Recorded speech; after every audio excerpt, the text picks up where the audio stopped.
So does anyone remember where did we stop last week? Aparna, you are not there, right? I listened to the session. Oh, you listened to the session? Oh, nice. Okay. So we have some sincere participants. Very good. I'm glad to hear that.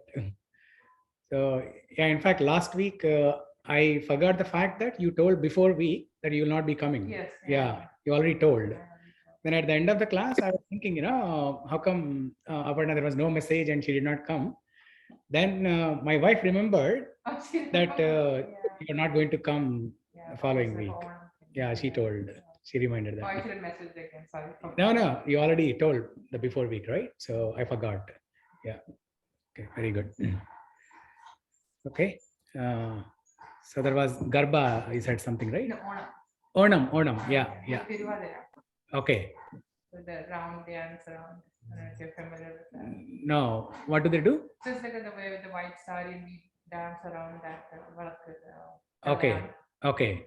So we had that celebration. So I participated. Oh, nice. Okay. Yeah. Yeah, that's it. Onam Sandhya? Sadhya. Okay. Oh, feast. On the paper, banana. Oh, banana leaves. Oh, yeah. Onam All Sadhya. that, Yes. Now I remember. Once the Kerala group in the temple, they organized Onam Sadhya. Is there a Kerala group in the temple? There are. Because I think my mom would like that. She might understand it a little more and be able to. Okay, sure. I'll connect with Divya. There is one lady, Divya. I'll connect with her. So, group in the sense, I don't know if they do any activities regularly, but yeah, whenever there's a big festival like Onam and others, they celebrate in the temple. Yeah. Anyway, I'll connect you with her. Yeah. Yeah. So, yeah.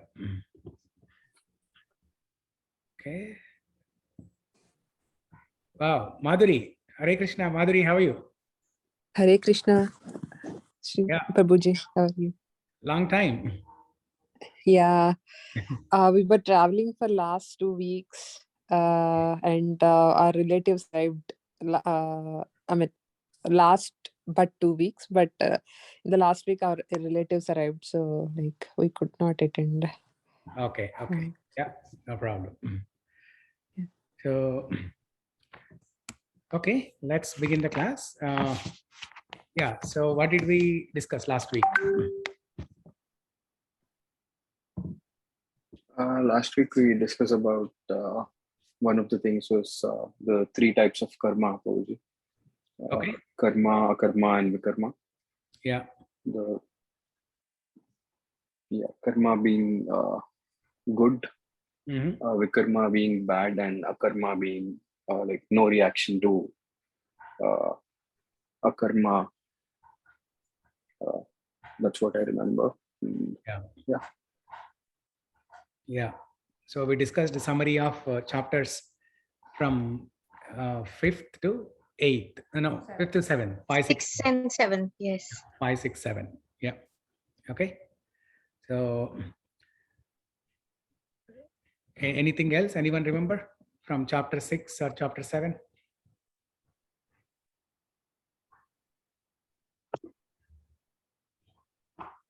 So is coming. It's the most interesting part. Bhakti Yoga just started. 7th chapter we just started. Yeah, the interesting part is coming up.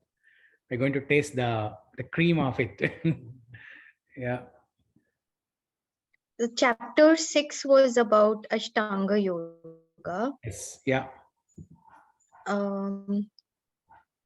So that it just would speak more about the asanas, the dhyanas, pranayamas, and then after that, I think we discussed that how he even says that all of this is not as relevant. I don't know if I got that right. And these are all, and also controlling the mind techniques. That was up the part of chapter 6. Okay. And how we would control the mind. Okay. And chapter 7 is the Supreme Personality of Godhead would reveal himself in his true form. Okay. So that's chapter 7, and that's the interesting part. That's where it starts to get interesting. Yeah. Okay. Anything else? Anyone from chapter 7 or 6?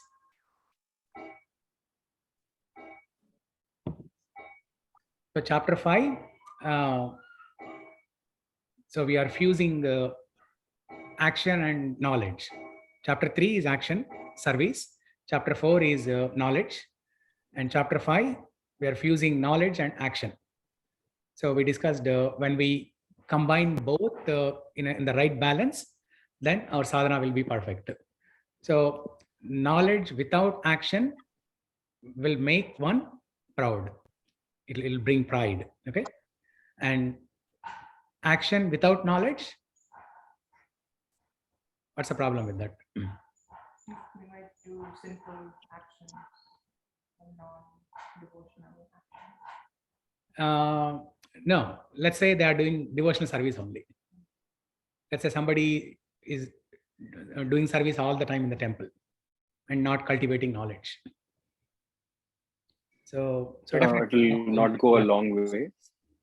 It will not go a long way. Okay, very good. Mechanical. Mechanical. Yes. It will become mechanical, dry, Mundane. So, mundane, yes. Yeah. So knowledge will nurture action, and action will transform action will transform knowledge into wisdom. Yeah. So knowledge will nurture action. So somebody is doing service in the temple. So if they hear katha more often, and then if they hear philosophy, their conviction, their faith becomes stronger and stronger, and then they can really meditate upon Krishna while performing service, and their love for Krishna will increase multifold. So yeah, otherwise, if you're simply doing service all the time, running around here and there, then over a period of time, you might think that you're just doing some labor service. Yeah. So both are needed in the right balance. Okay. Perfect. Anything else? Anything else from chapter 6 or 7?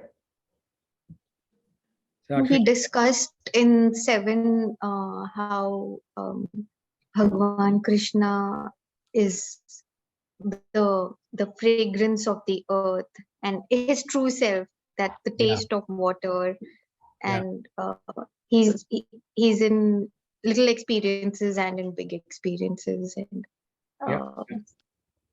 and that's how we learn about what his magnanimous, how magnanimous he is in that chapter. Okay, wonderful. So chapter 6, Krishna concludes chapter 6 by saying that this path of Ashtanga Yoga is very impractical for this age, and among all yogis means Karma Yogi, Jnana Yogi, Ashtanga Yogis, among all yogis, that yogi who always thinks of me with great faith is the best yogi, is the topmost yogi of all. Yoginam api sarvesham madgatenantara atmana shraddhavan bhajate yoma same yukta tamomataha. So Krishna uses the word Shraddha. Shraddha can have two meanings in Sanskrit. Sanskrit is a very rich language. One word can have hundreds of meanings. So we discussed, right, during 6th chapter, the word Atma can refer to mind and also soul. That's why chapter 6 is named Atma Samyamya Yoga. So it teaches how to control the mind. Okay. So the word Shraddha can have two meanings. Shraddha is attentiveness as well as faith. Okay, attentiveness and faith. So when you are doing service with knowledge, you also need to be attentive. You also need to be attentive, and you need to have faith. If you are not attentive, then you cannot meditate on Krishna and you cannot develop love for Krishna. So, so you need to feel his presence. Okay, in order to develop love for him and in order to develop faith on him, you need to feel his presence. And to help us feel his presence and to develop faith on him, Krishna starts speaking about himself. That is knowledge of the absolute, chapter 7. Okay, chapter 7, knowledge of the absolute. There Krishna tells us how we can see Krishna in this material world, in various material objects, how we can see him. There is nothing in this material or spiritual world which is not connected to Krishna. Everything is connected to Krishna. So the material energy is also Krishna's energy. It is Krishna's inferior energy. And the spirit soul is Krishna's superior energy. So nothing can exist without Krishna, and everything is connected to Krishna. So in chapter 7, we discussed some shlokas, Rasoham apsu kaunteya prabhasmi shashi suryayo pranava sarva vedeshu shabdake paurusham rushu. Krishna says, I am the taste in the water and I am the sun and moon. So whenever you drink water, you can see Krishna in the water. The taste comes from him. Water does not have color or fragrance, but it does not have smell also. Okay, but it has taste. On a very sunny day, when you come, from outside, you just come from outside and you just drink a glass of water, you feel so satisfied. So the taste, the satisfaction comes from Krishna. Rasoham apsu kaunteya. And then as Swati mentioned, right, I'm the fragrance in the earth. Punyo gandha pradibhyamcha tejas chasmi vibhavasau jivanam sarva bhuteshu tapas chasmi tapasvishu. So I am the fragrance in the earth. So the fragrance comes from the molecules in the earth. When different molecules are combined in different combinations, it produces a different fragrance. That's why different flowers, rose, jasmine, etc., they have different, fragrance.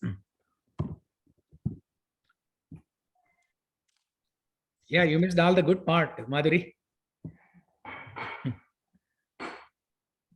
Prabhu, is the reason that Krishna Yeah, Prabhuji. to Arjuna because he didn't know that? Because I would assume that Arjuna already knew he was the Supreme Personality of Godhead. Yeah. But why is he explaining everything again? Why is he explaining to Arjuna? I would assume that he would know it. Was it just for our benefit? Yes, yeah, exactly. Yeah. So Aparna is asking, why is Krishna teaching Bhagavad Gita knowledge to Arjuna? Arjuna already, is aware of all this knowledge, right? He is knowledgeable and he is a devotee of Krishna, friend of Krishna. Why is he teaching to Arjuna? Krishna is actually teaching to us. So he's teaching to us. And he's using Arjuna as via medium. So just like, we discussed this during introduction, right? Or DOS. When,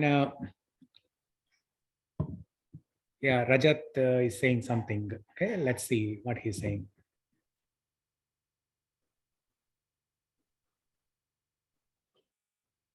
Yeah, topmost form of yoga is keeping Krishna consciousness in mind. Yeah. Yeah, very good. Okay. Yeah. So just like a newly married bride, so she comes to in-laws home, and then mother-in-law, she wants to teach to daughter-in-law. So she wants to teach the culture of the new family and what they do, what to do, what not to do, and if sometimes the daughter-in-law makes some mistakes, the mother-in-law wants to, instruct daughter-in-law that you can do like this, instead of this way, you can do this way. So she gives instructions and all those things, but does she give directly to a newly married bride? New daughter-in-law came home, say new to the family. So she does not give the instruction to the daughter-in-law directly. So she uses her own child, her own daughter. So she instructs to her own daughter and teaches the daughter-in-law indirectly. So otherwise, daughter-in-law can be offended, right? So just like that, Arjuna is teaching to us via Krishna, via Arjuna. Yeah. Otherwise, if Krishna says, "Hey, you guys just quit your Microsoft, Amazon jobs and just focus on me," we're going to put the Bhagavad Gita book away. So yeah. So he presented a situation there. Now look at Arjuna's situation. None of us in real life can have that situation. It's a very I'm short of words, but Arjuna's situation was very, very unique. And I mean, have you ever, imagine yourself in that situation? We all have different problems in life, but not as grave as what Arjuna had. So Krishna presented a grave situation using Arjuna's example, and then he presented this Bhagavad Gita knowledge to us. So, And Prabhuji, regarding Aparna Mataji's question, right? yeah. I think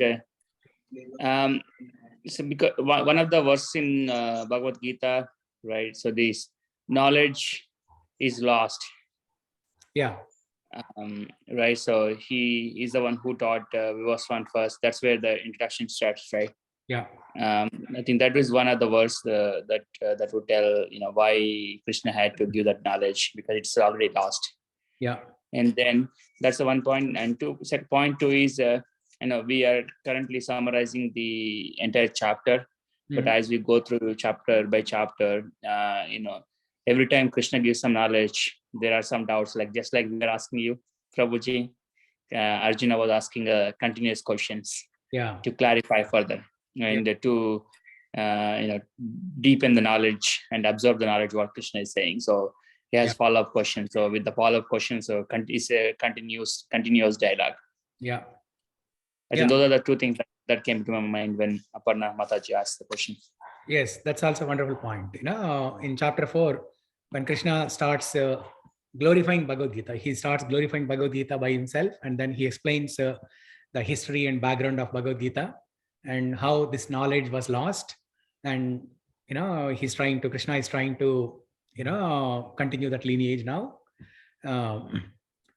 So he spoke. He could have spoken to anyone else, but he used Arjuna because he's a good friend and devotee. He could have used anyone else also, but this is the perfect setting to teach Bhagavad Gita.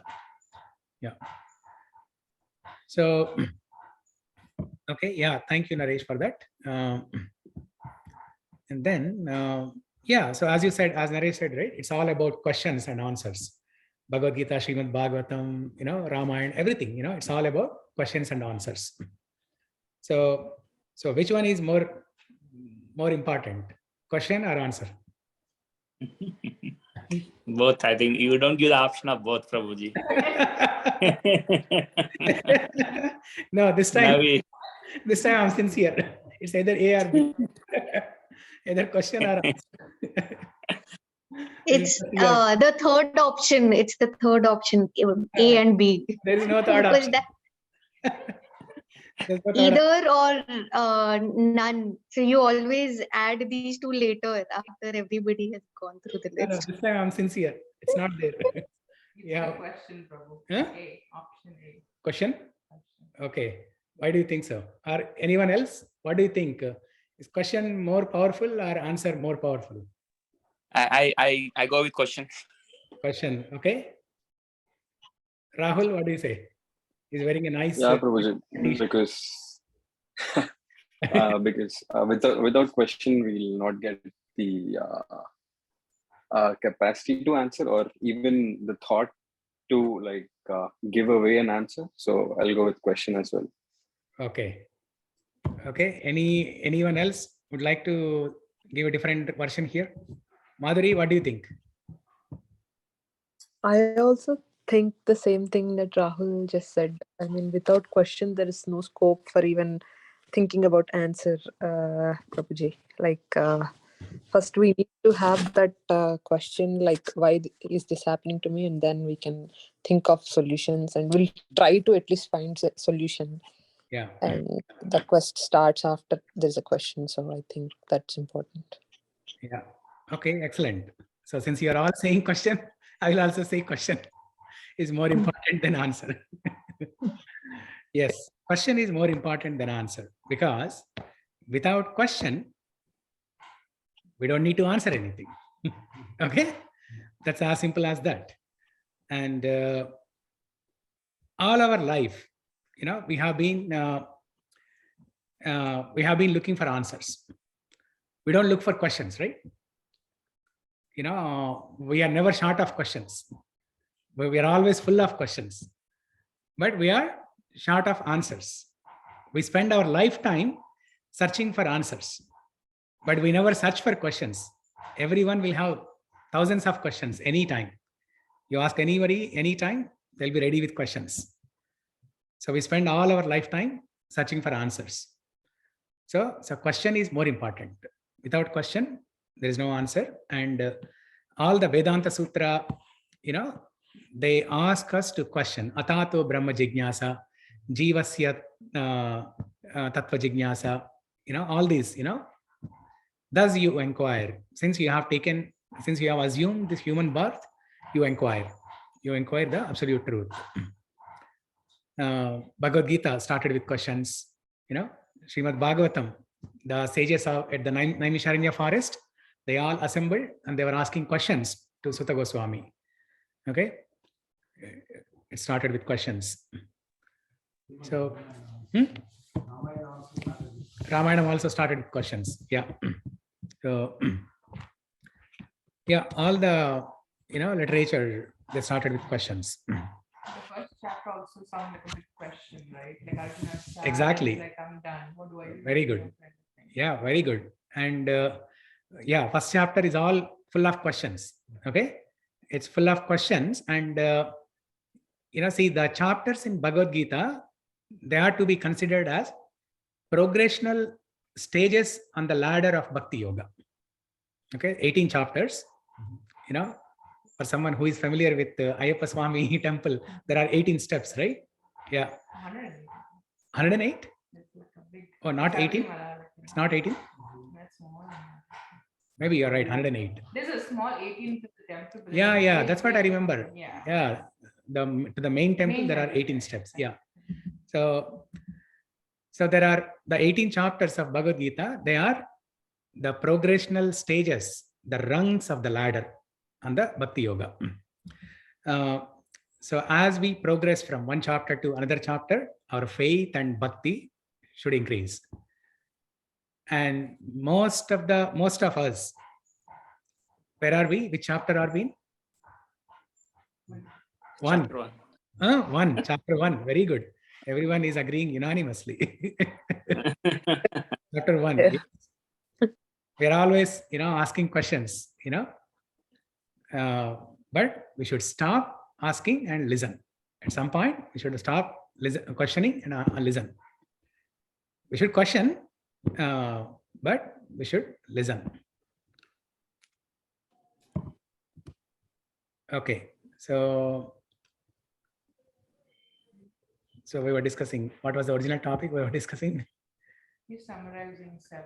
7 chapter. Yeah, Rasoham Apsu Kaunteya, Pravasmi, Punyo Gandha. And then, why did we come to this topic actually?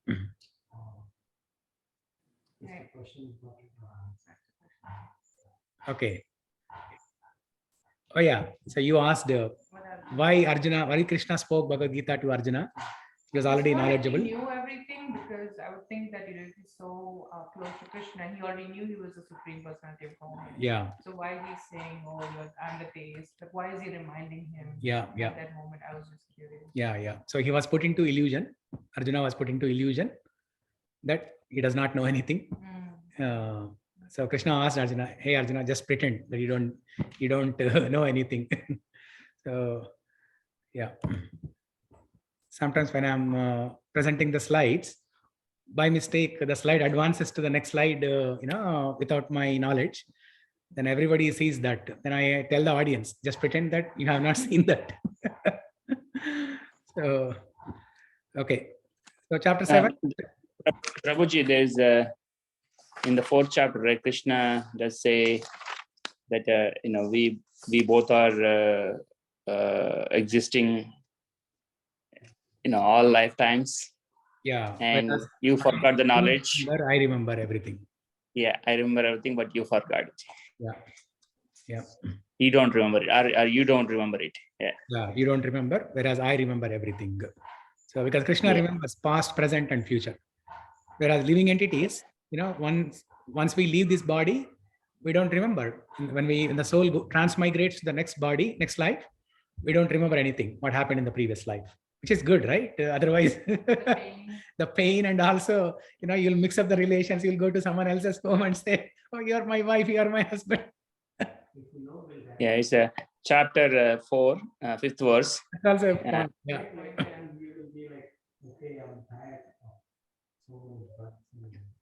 Yeah. Yeah. Yeah.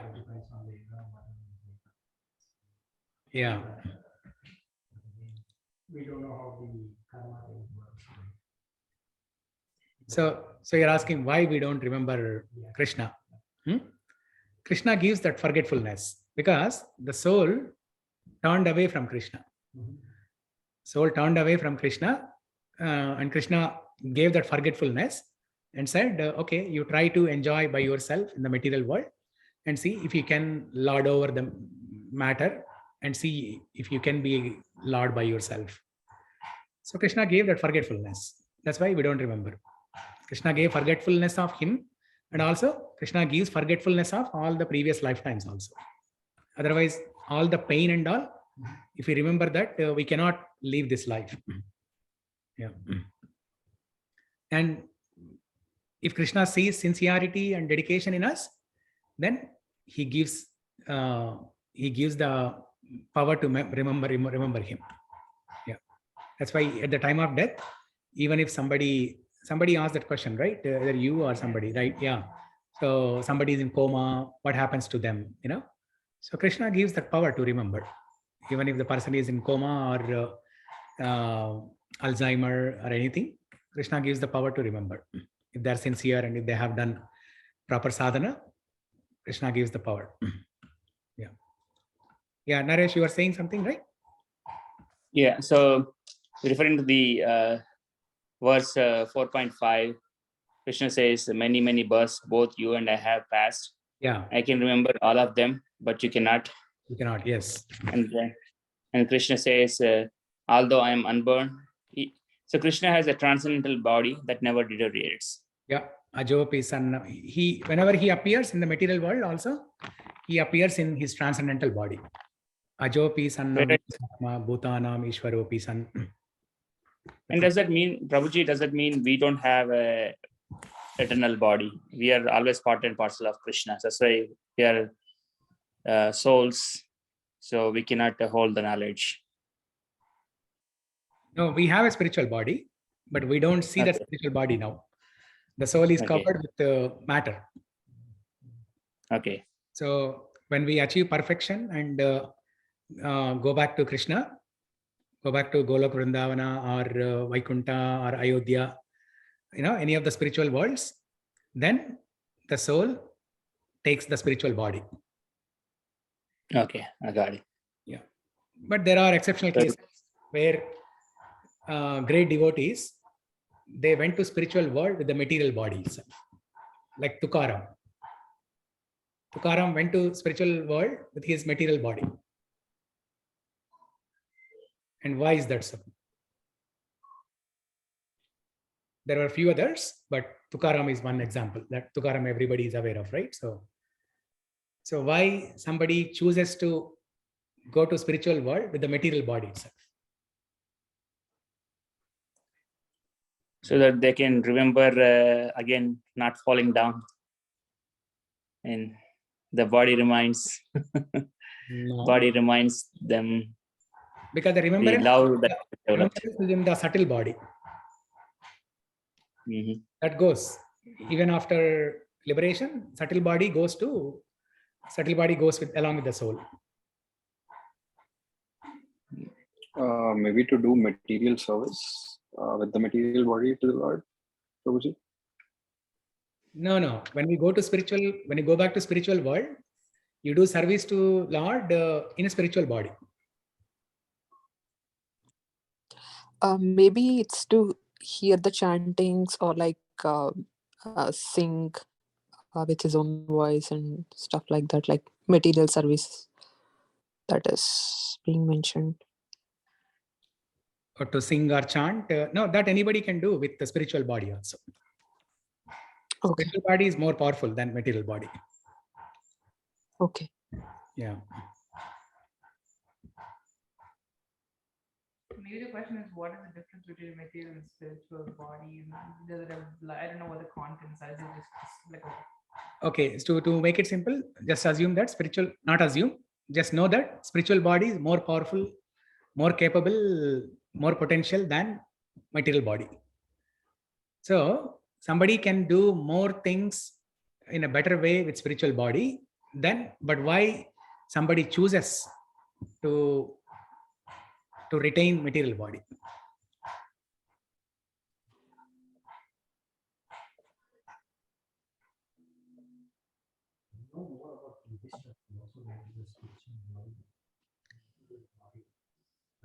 Yudhishthira was someone who was always good, who was known for protective of dharma, always upheld the dharma. Yeah.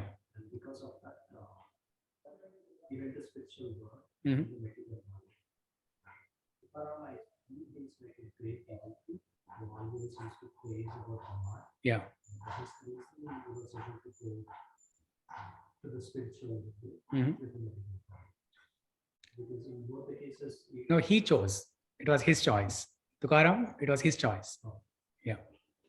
So my question is, why somebody chooses to go back Is to? it, could it be because I don't know the answer, but I'm just making a guess that could it be that he wants to accomplish some tasks, so he wants to come back to the material world to finish his tasks and then go back No, to no. basically come up and down and Yeah, no, get that is his not his decision. If Krishna wants to send Tukaram to material world to perform some service, he will send.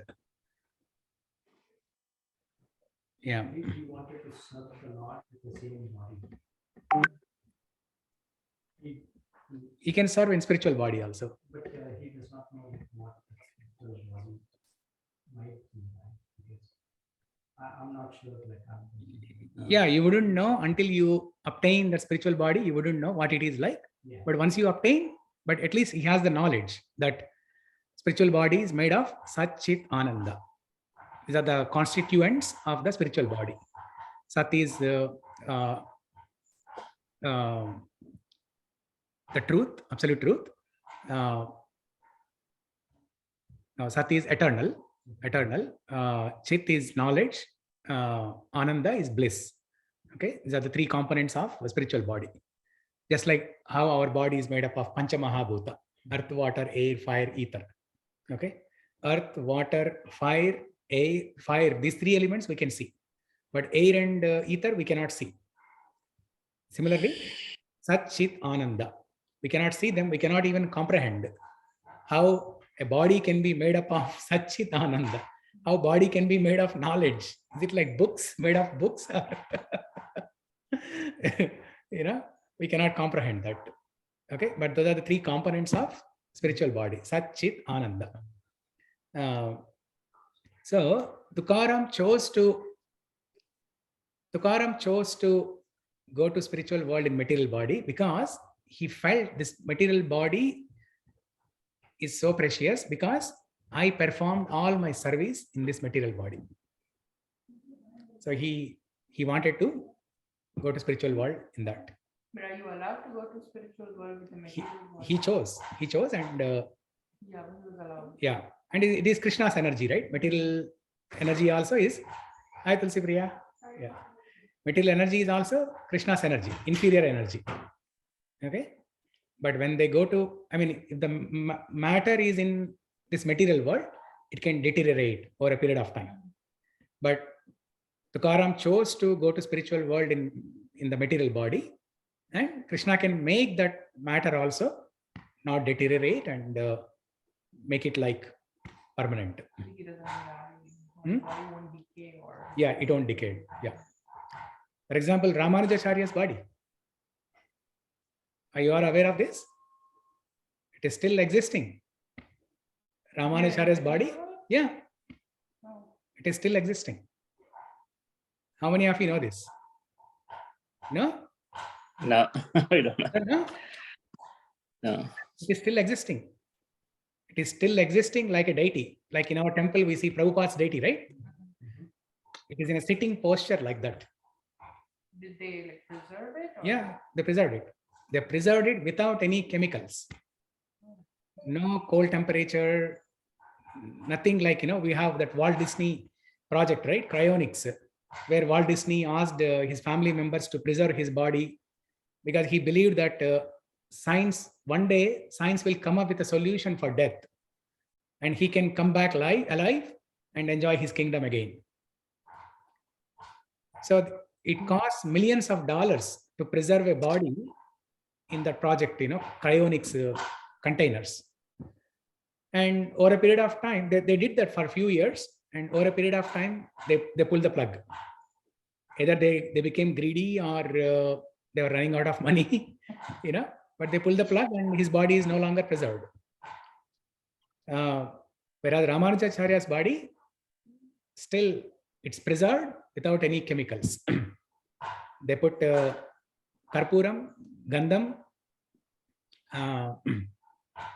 something else. Yeah, just all natural elements, and his body is still there in Srirangam. Did you visit Prabhuji? Yes, yeah, you can visit. Everybody is allowed to visit. Yeah. I haven't visited yet. Okay. I haven't been to Srirangam yet. Yeah. That's on the list. Yeah, it will be a thrilling experience. Yeah, definitely. It will be a very thrilling experience, seeing Ramanujacharya's body, still preserved. Yeah. So mortal body, in the material, yeah. So, yeah. Okay, let's continue with our discussion. So we were discussing about chapter 7, where Krishna tells about himself, how one can see Krishna in this material world. And chapter 8. Okay, so now after you hear the glimpses of knowledge about Krishna, okay, so what happens? You want to find ways of getting to him. You want to find ways to get him. To get him, yeah. Yes, exactly. Perfect. That's the title of the chapter. Chapter 8, Attaining the Supreme. Attaining the Supreme. So when you hear about Krishna, naturally you would want to get him. You would want to obtain him, achieve him. So that's the chapter title. 8th chapter, Akshara Parabrahma Yoga. Attaining the Supreme. Chapter 7 is knowledge of the Absolute. Jnana Yoga.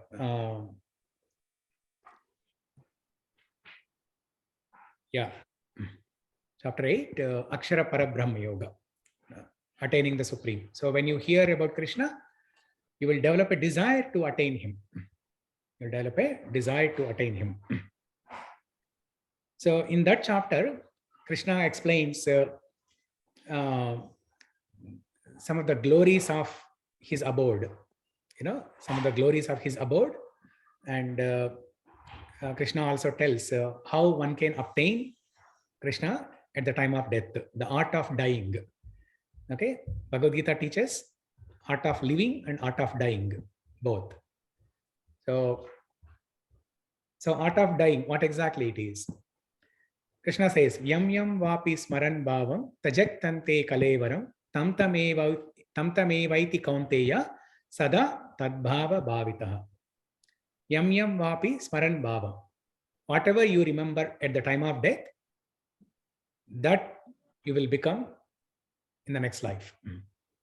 If somebody remembers, let's say 90-year-old person is dying, and at the time of death, if he remembers his family members, his children, wife, if she's still alive, and his business, his shop, and those things, okay, then in the next life, it is very likely that he will take birth as a child in the same family, or he may take birth as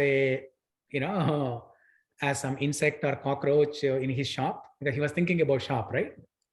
So depending on his consciousness and depending on his karma, what he has done, he may take birth as a child, or he may take birth as a small insect in the shop. So there was this story, right? Bharat Maharshi. So Bharat Maharshi, he was almost on the stage of perfection, just one level below perfection. Perfection is prema. Prema is love for Krishna. That is the perfection, the highest stage on the Bhakti Yoga. One level below prema is bhava. That means you have feelings for Krishna. It's not a spontaneous love, but you have feelings for Krishna. You have emotions and feeling for Krishna. See, right now we don't have, right? We don't have feelings or emotions for Krishna. What is our stage? Our stage? The beginner stage. So our stage is anardha nivritti. Anardha nivritti. Anardha nivritti is purification. Yeah. Anartha is all the unwanted things, like our material desires, or our own mental speculation, misconceptions, all these things. These are all anardhas. Nivritti is the process of removing these anardhas. So we are in the stage of anartha nivritti. So Bharat Maharshi, he was at the stage of bhava, which is one level below prema. He was almost about to achieve perfection. Then one day in his ashram, when he was in his ashram, he saw a baby deer passing by without any mother. The baby deer was left alone, and there was no mother deer. And looking at that, he became very compassionate. Bharat Maharshi became very compassionate, and then he brought that baby deer inside the hermitage, and then he started nurturing, taking care of the baby deer. And then all the time, he was taking care of the baby deer just like his own child. And he was completely meditating, thinking about the baby deer only. And at the time of death, he was thinking about the deer, and he became deer in the next life. So that's why he was called Jada Bharat. So, but because of so much purity and sadhana that he has achieved in the previous lifetimes, Krishna gave him second chance. And then after, while he was in that deer body itself, he achieved perfection and went back to Krishna. Yeah. So it's in Bhagavatam. Yeah, it's in Bhagavatam. So whatever you remember at the time of death, that state you will become in the next life. And if you remember Krishna, you will go back to Krishna. You will not become Krishna, but you will go back to Krishna. Yeah. So that is what Krishna teaches in chapter 8, how to attain him, attaining the Supreme, how to attain him. There are famous shlokas, that shloka, right? Dukkhalayam ashashvatam. Abrahma bhuvana loka punaravartino arjuna napnuvanti something. Okay.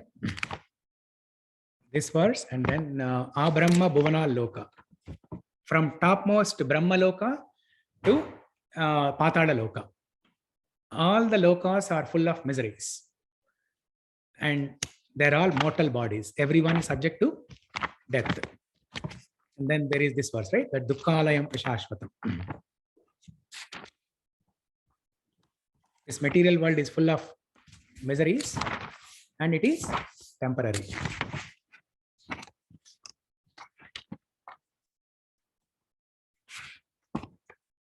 It will be in the first few slokas.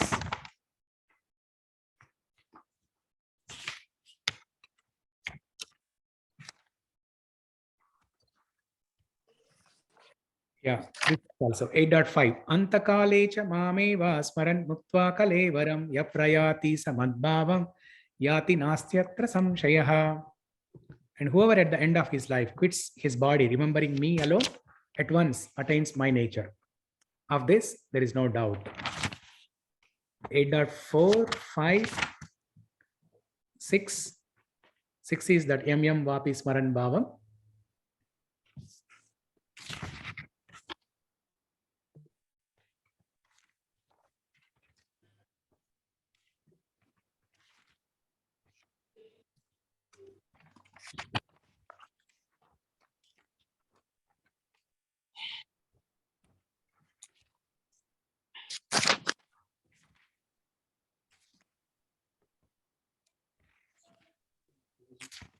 It's 16th verse, Prabhuji. 16, right?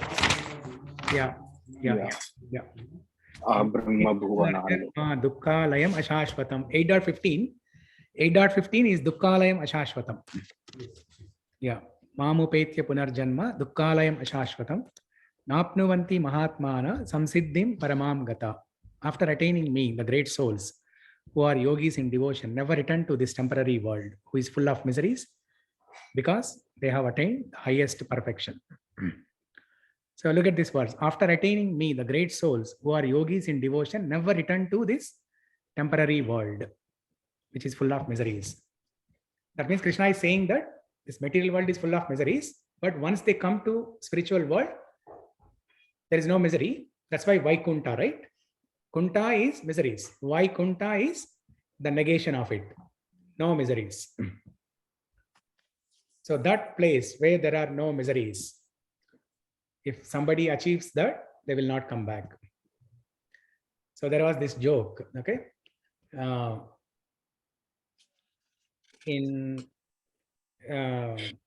Somebody wanted to commit suicide, okay? In Bombay, somebody wanted to commit suicide because he's full of, his life is full of miseries, and he was frustrated. He wanted to commit suicide. And then he was walking somewhere to commit suicide, and then from far distance he heard this song. Chal ke tujhe mai leke chalu, jah gam bina ho, aasu bina ho, ek aise gagan ke tale, something like that. Okay, so what does that song say? Jah gam bina ho, aasu bina ho. Gam is, I hope you understand a little bit of Hindi. Gam is misery. Okay. Sad. Asu is tears. No tears, no miseries. Jaha gam bina ho, asu bina ho. It's a devotional song. Okay. So he heard that and then he got curious. Oh, is there any place like that? I want to know. And then he approached the temple, and then he got some knowledge. And then he saved his life from suicide. So Krishna is telling here, there is a place where there are no miseries. And whoever attains that, they will not come back. I was watching the video tourism about Shloka Krishna. This Guru brothers, Yeah. It was like a 15-minute video. Yeah. At the end, it was almost, my eyes were full with tears. Okay. Very emotional. Okay. What was the topic? It was about this life and death. You can add more life in this smaller amount of duration. Because he knew, like, within 6 months he's going to die. How we led his life. Yes. In that 6 months. Yeah. So, yeah, he was diagnosed with cancer. He moved back to the ashram or the temple. Yeah. Yes. Chanting every day. Yeah. He used to come to his room chanting. Yeah. And at the time of his death, like, people from yes. with all the flowers and everything. Yeah. So he was visited by all those. Yeah. Yeah. So he was telling, like, we cannot I mean, like whatever life, whatever vision you have, live it to the fullest. Yeah. Yeah. He was a very good friend of Gauranga Prabhu also. Yeah, Gauranga Prabhu. Yeah. So when he was normal, Stoka Krishna Prabhu, when he was normal, Gauranga Prabhu and Stoka Krishna Prabhu, they used to exchange nice relations. Stoka Krishna Prabhu, he was a good tailor. And then whenever Gauranga Prabhu had something to stitch, so he used to give it to Stoka Krishna Prabhu, and he used to say, "Hey Stoka, stitch this," and he used to do that. And then when he was on the deathbed, Stoka Krishna Prabhu, Gauranga Prabhu came there, and Gauranga Prabhu, he's very, he always thinks out of the box, right? So he says, there has to be some way out of it. It can be that there is no solution, to this cancer, and there has to be a way out for Stoka Krishna. Okay. And then when he was saying that, Stoka Krishna heard that voice, and then he was calling him. He was almost, probably he had lost 1 hour actually. Okay. He was having very great difficulty breathing also. And then he called, he was with his hands, he asked to call Gauranga Prabhu. And then when Gauranga Prabhu came inside, and then he was pointing out to, his shirt button, saying that the button is, is broken or something. It needs to be stitched. Yeah. So, yeah. He was a great devotee. Stoka Krishna Prabhu, a great devotee. Yeah. Even the Moons of Prabhupada, the book. Which book? There is a book called Moons of Prabhupada. It's all about Prabhupada's devotees, his disciples. Yeah. Very hard hitting book. Yeah. It's all about the devotees, right? Who just passed away. Very hard hitting. Yeah. Chapters. Very emotional. Yeah. So, yeah, when we hear, stories of these great devotees, we learn how they handled death, which is the most difficult situation in life. So we learn how they handled death. And then what Krishna is teaching in chapter 8, we can get some practical examples from these devotees, and we can apply in our life also. There is one more devotee whose picture we always put during the Jagannath. Yeah, I forgot his name, but he was the first, he was instrumental in making the first Radha Yatra in San Francisco. In the book, when I was reading, in the hospital, like he had cancer in the hospital. He was lying on the bed, he kept his DVDs on the bed. Yeah. And the hospital said, like, you cannot keep your DVDs on the bed. Yeah. So he left the hospital. Okay. Yeah, to take care of the deities. Okay. Well. Yeah. So, yeah, we can learn art of dying, when we see these great examples of devotees. Yeah. The fact that you said that, once we remember Krishna, the 100 scorpions biting pain will not be there. I think that's a very big selling point. Yes. To motivate me to Yeah. Since you said we had that discussion, and we can yes, you'll remember at the end, even if you have Alzheimer's. Yeah. So if you chant now, at the time of death, even if your situation is difficult, Krishna will save you, and Krishna will give you the ability to remember him. Because at the time of death, so we don't know what and all is happening to our body, right? Our consciousness and our physical state, nothing is in our hands. That's why that Kulashekar, King Kulashekara, in Mukundamala Stotra, so he prays, Krishna, if I remember you at the time of death, I'll come to you, but I don't know if I'll be able to remember you at the time of death. Now I am in good physical state, so let me die right now, because I'm able to remember you now. Let me die now. So, I mean, he's a great devotee. He can remember Krishna at the time of death, but he's praying to Krishna to give death at that moment itself, so that he can remember better. Yeah, definitely. That say, first of all, if you're chanting, even if you chant once in your lifetime, okay, Yamadutas will not come at the time of death, and you will not have that 14,000 scorpions body. 14,000, yes. That has terrified me. Yeah. No narcotics for that. Yeah. No pain medication. Yeah, exactly. So, yeah, I'm glad, if that gives some motivation to chant better. I see pain every day, so I'm reminded of that. Yeah. I'm prescribed every time pain medication comes to me. Yeah. Oh, this is nothing. Wait for the 14,000 scorpions. Yeah. That is the nightmare for me now. It's like, oh my God. Yeah. I don't know when you're going to die. It's not death is not peaceful. So Yeah. So Prabhuji, I have a question in relation to when we say that when we remember Krishna, we'll go back to Vaikuntha and not come back. Yeah. But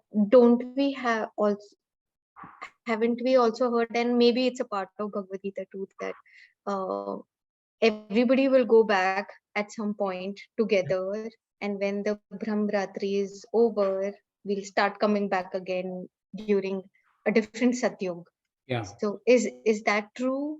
So we are going to come back after the Brahmratri.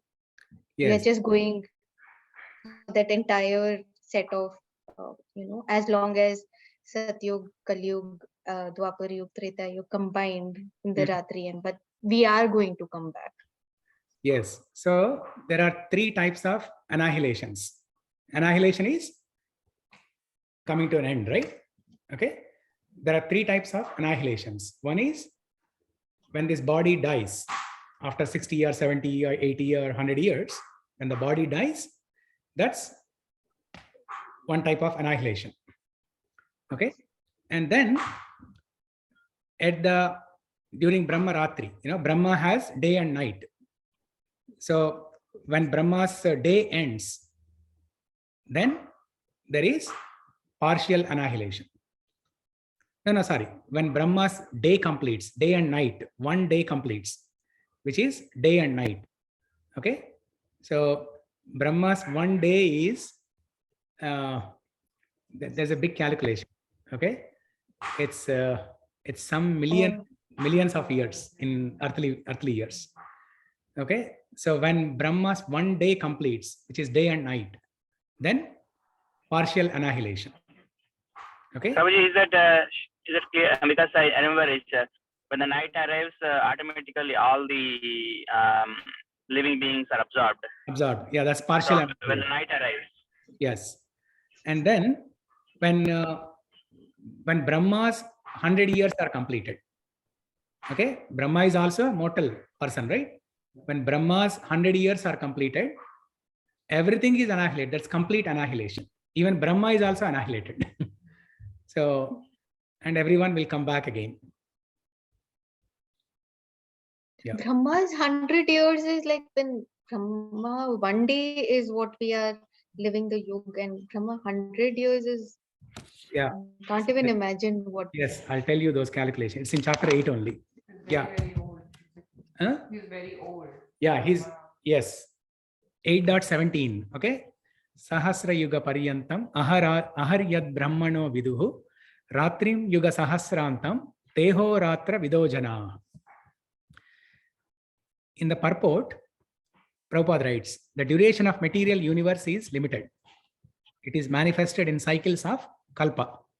Kalpa is 1000 yugas, okay, which is 1 day of Brahma. And 1 day of Brahma consists of 1000 cycles of 4 yugas. Sorry, not 1 yuga, 4 yugas. 1000 cycles of 4 yugas. 1 cycle of 4 yugas is that Satyaloka, Satya Yuga, Treta Yuga, Dwapar Yuga, and Kali Yuga. Okay. Now we'll look at the number of years at the lifespan of each yuga little later here.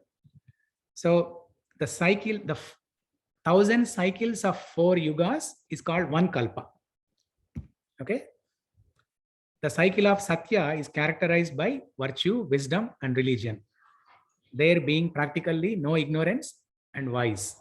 And the yuga lasts 1.7 million years. 1.7 million years. And Treta Yuga, 1.2. Hare Krishna. Yeah. 100. Hi. He's already complaining Prabhupada is here. Yeah, Pravalika is here.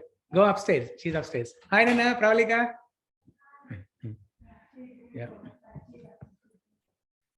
So,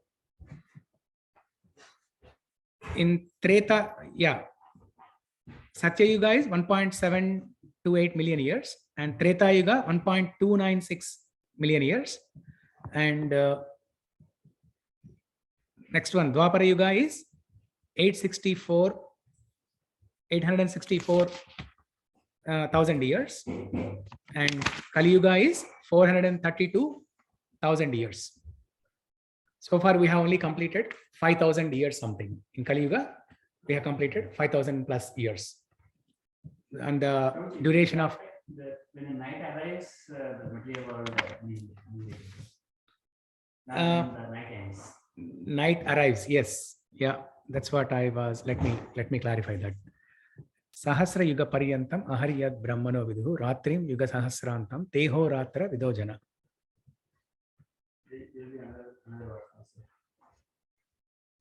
And such also is the duration of his night. All living entities coming to being and with the arrival of night. Yes. Yeah, when the night, yeah. At the beginning of Brahma's night, partial annihilation. And then when the day appears, manifestation again. And then when Brahma's lifetime also completes, which is the 100 years of Brahma. 100 years of Brahma is, so one day of Brahma is the sum of all these numbers. Satya Yuga, Dwapara Yuga, Treta Yuga, Kali Yuga. Sum of these numbers multiplied by 4 is 1 day of Brahma. And you multiply that with 100, that is some trillion. I think that number is also given here. 311 trillion.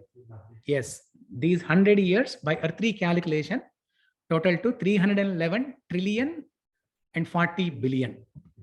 Wow, we cannot even imagine that number. 311 trillion and 40 billion earthly years. Yeah. So when that happens, complete annihilation. Even Brahma and all demigods, everyone is annihilated. Except Shiva, Sadashiva, everyone is annihilated. Yeah. So, Narada also, right? yeah, Narada also. Yeah. In Ramayana, like when all the monkey armies, everyone assembled. Yeah. Because we know about trillion, that's it, right? Yeah. But there they have like the number scale, right? The metric scale goes up. It's a huge thing, huge number. Yeah. So I was surprised when I was reading that. I was surprised to see that, like, okay, we have our scale of measurement is pretty large compared to the existing metric system what we use. Yeah. Yeah, everything multiplies as we go to, Dwapara Yuga, Treta Yuga, and Satya Yuga, right? Everything multiplies. The lifespan of a human being in Kali Yuga is, let's say, 100 years. Okay. Now in Dwapara Yuga, 10,000 years. 10,000? Huh? 200 years. 200? No. 2 by 2. Huh? No. I think it's 10,000 years. 10,000, 100,000, and that's not given here, but I read somewhere.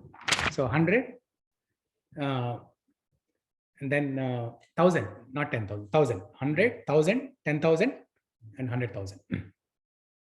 Yeah. You just add another 0. Yeah. So everything multiplies as we go to Satyaloka. Satyaloka duration itself is 1.72 million years.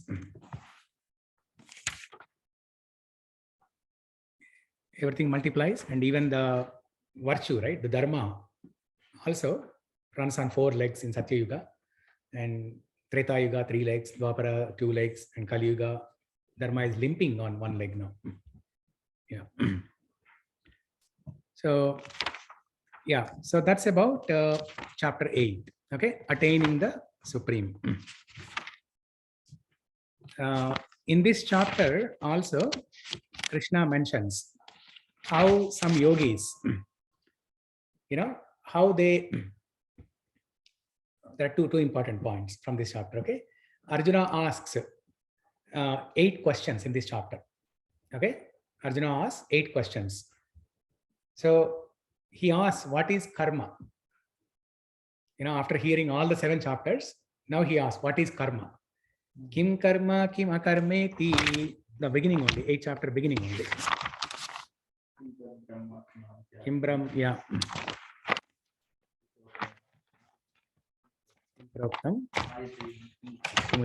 Yeah. So he asks, what is karma? That's a very important question, actually. Now, see, if you are just simply reading, right?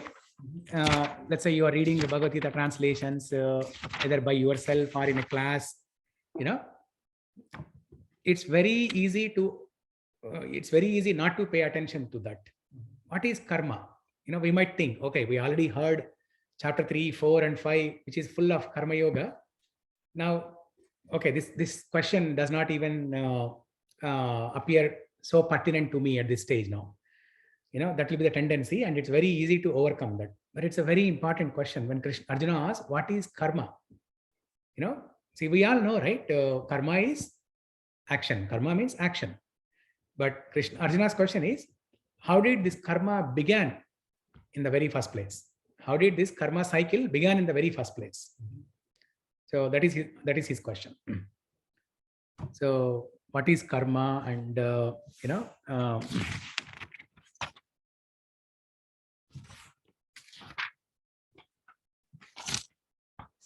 Kim tad brahma, kim adhyatmam, kim karma purushottama, adibhutam cha kim proktam, adidaivam kim uchyate. Arjuna inquired, "O my Lord, O Supreme Person, what is Brahman? What is the self? What are fruitive activities? What is this material manifestation? And what are the demigods? Please explain this to me. Who is the Lord of sacrifice? And how does he live in the body? O Madhusudana, and how can those engaged in devotional service know you at the time of death?"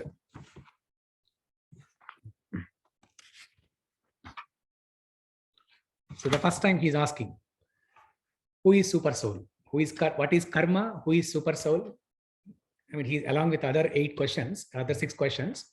These are the 2 important ones. What is karma and who is super soul?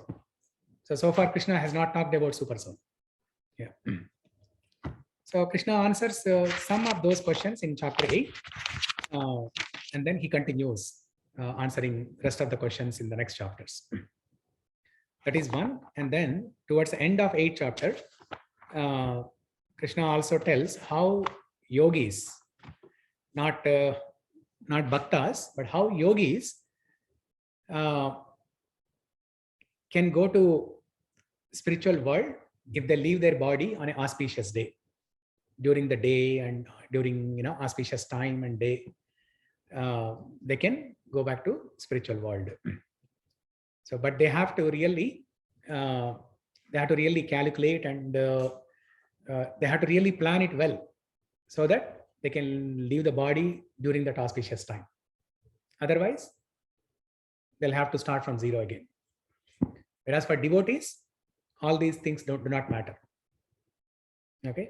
So if you're chanting and doing the 9 devotional processes, Shravanam, Kirtanam, Vishnu Smaranam, Pada Sevanam, Archanam, Vandanam, Dasyam, Sakyam, Atmanivedanam, then not all of them, even if you achieve perfection in one of them, you are a devotee. Okay, you can achieve perfection as a bhakta. So for bhaktas, those principles do not apply. Like you have to leave your body on an auspicious day, and you have to leave only during the daytime. Then only you will go to spiritual world. Otherwise, you can go to Patala Loka. No. So, but for yogis, they have to really. Yogi means one who is meditating on the super soul. They go to a secluded place and meditate on the super soul. So for those people, they have to plan it so well that they can leave the body at an auspicious time. If they miss that, then they have to start from zero again. If they leave their body during night time, they can even go to Patala Loka. So, yeah.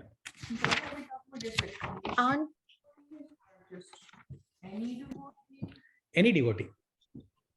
If you're chanting, yeah, you're a devotee. Yeah. There is there's a difference in the level of purification, but anyone who has accepted Krishna as the Supreme Personality of Godhead and who is participating in any of these 9 limbs of bhakti is a devotee. Yeah. And you can achieve, even if you achieve perfection in any of one of the limbs, you can go back to Krishna. Yeah. There are people who achieve perfection in all 9 limbs, but even if you achieve perfection in one limb, Shravanam, simply hear about Krishna Katha. Even if you achieve perfection in that, you can go back to Krishna. Yeah. So, but before perfection, there are different stages, right? We are all in Anartha Nivritti stage, purification process. Okay. Yeah, we are in the process of removing our contamination, our desires, our misconceptions. We are in that stage. But even in that stage, if you're following these devotional processes, if you're participating in these devotional processes, you can you're considered a devotee, and those timing, the calculations, when to leave the body, they do not apply to you. So if someone is doing the chanting, but they're also doing sinful activities, they're gambling, or they have some other problems, yeah, are they still considered as a devotee? So let's say somebody is participating in one of these in these devotional processes, but still they are not pure. But they're not pure. Yeah, they're not pure. They are given a chance in the next life to become a devotee. Okay, better life. Either they'll be born in a aristocratic family, rich family, so that they don't have to worry about financial needs, day-to-day struggles, and they can focus on devotional service completely. Or they may even get a birth in devotees family, in a pious family, where they can continue devotional service from childhood itself. We have seen, right? So many children, they can recite shlokas so nicely, they can remember shlokas so nicely, and they perform devotional service better than their parents, So they are definitely devotees from previous life. Yeah. Yeah, they are given a chance again in the next life. Yeah. So now moving on to chapter 9, the most confidential knowledge. Okay. Raja Vidya, Raja Guhya Yoga. It's a very, very beautiful chapter. Raja Vidya, Raja Guhya Yoga. So 9.2.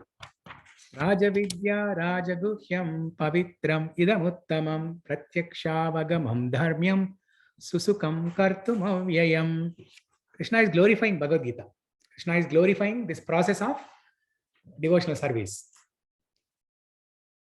So he's saying this process of devotional service is performed joyfully. Susukam kartum avyayam. It's performed. Prabhuji? Yes. Sorry. What page are you reading exactly? Okay, actually I can share it here. 1 second. Okay.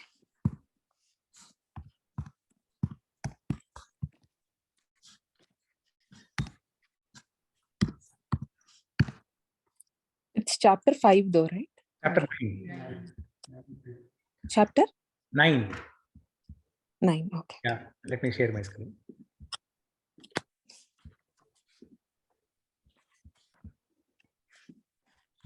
Okay, so this is the one. Can you see my screen now? Yes, I can see it. 9.2. Okay. Rajavidya Rajaguhyam Pavitram Idamuttamam Pratyakshaavagamam Dharmyam Susukam Kartum Avyayam. So it's such an important words maybe all of us can recite together. Rajavidya Rajaguhyam Pavitram Idam Uttamam Pratyakshavagam Dharmyam Sukam Kartum Vyayam. So there are two verses in Bhagavad Gita that glorify Bhagavad Gita. Here Krishna himself is glorifying. And then what is the other verse?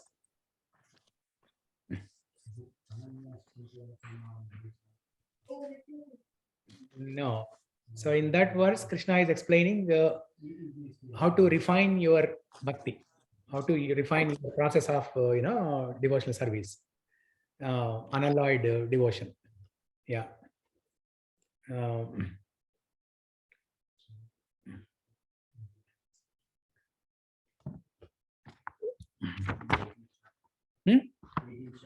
18th chapter, okay.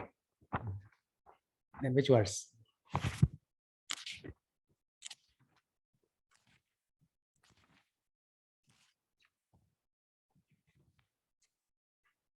The last verse of 18th chapter. Okay, the last verse of Bhagavad Gita. Sanjaya is glorifying Bhagavad Gita. Sanjaya is glorifying Bhagavad Gita. So let me pull that up here.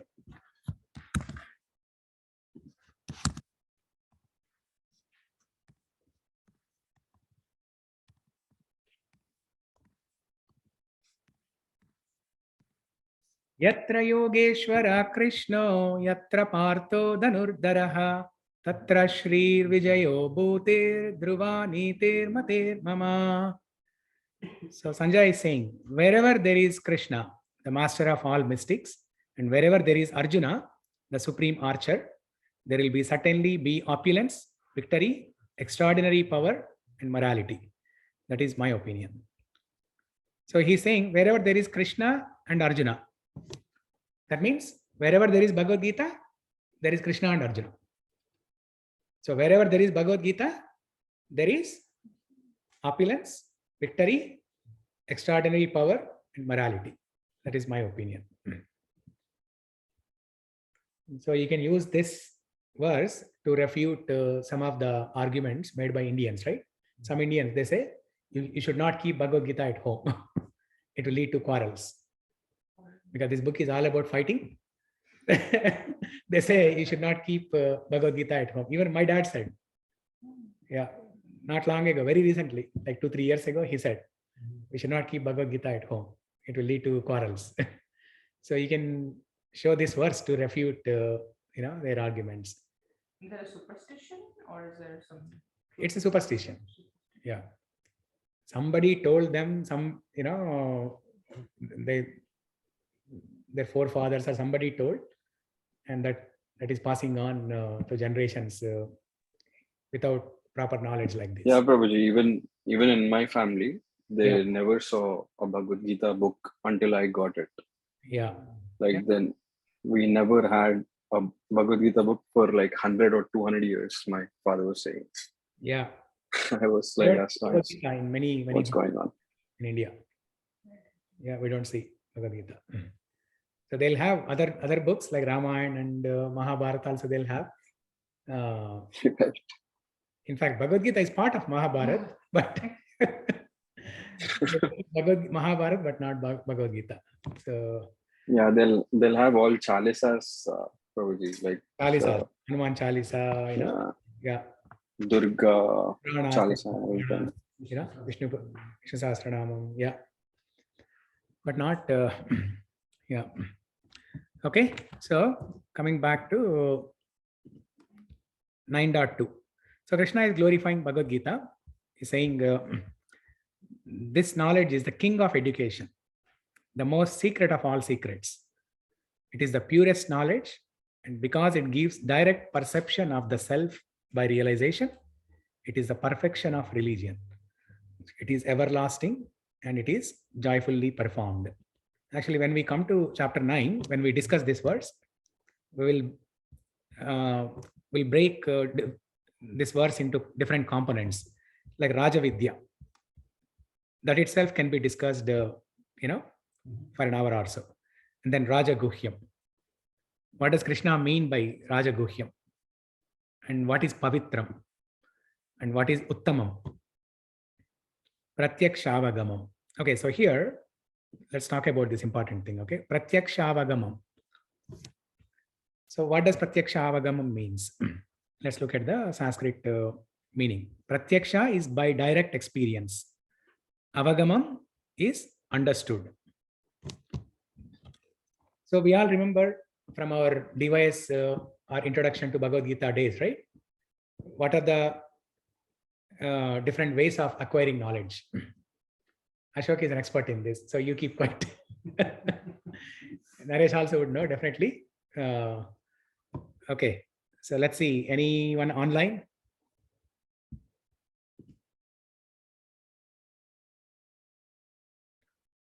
So what are the different ways of acquiring knowledge?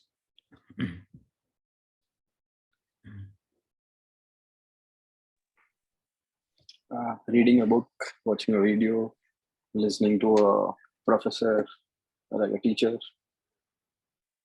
Okay. I did not attend the DYS class, but yes. By perceiving or deduction as well. Yes. Yeah. Good. Madhuri, you still remember it. Yeah. Yeah.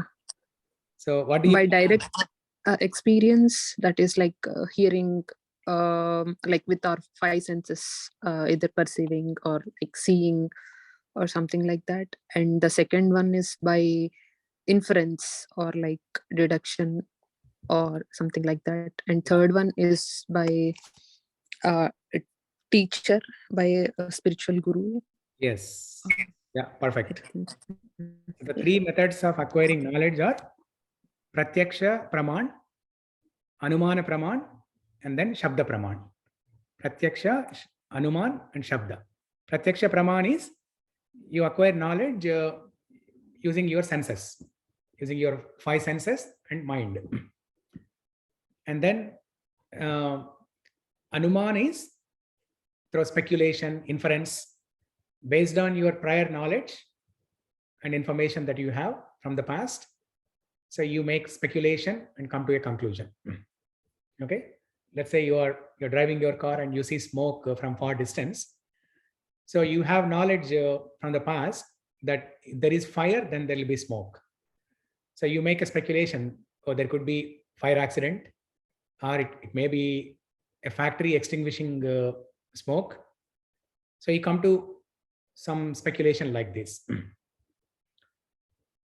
But these two are not perfect because our senses are limited. Our senses are limited. That's why we cannot make perfect conclusion. The perfect method of acquiring knowledge is Shabda Praman. Shabda Praman is you accept an authority and hear from them. Accept an authority and hear from them. Just like a child, child asks the mother, Mama, who is Papa? Then Mama says, okay, so and so is your Papa. And then child simply accepts that. Of course, mother does not explicitly, there's no explicit conversation like this, but mother will tell indirectly, right? Okay, go to your Papa, Papa will feed you now, something like that, right? So it's an indirect way of telling that this is your father. So that is Shabda Praman. Okay. And the Vedic knowledge is learned in Shabda Praman.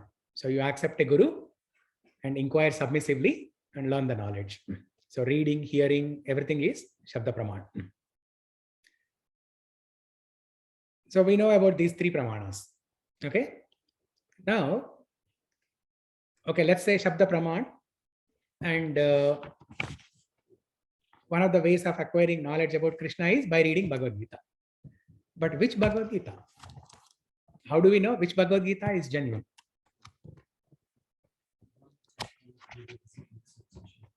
But how do you know that?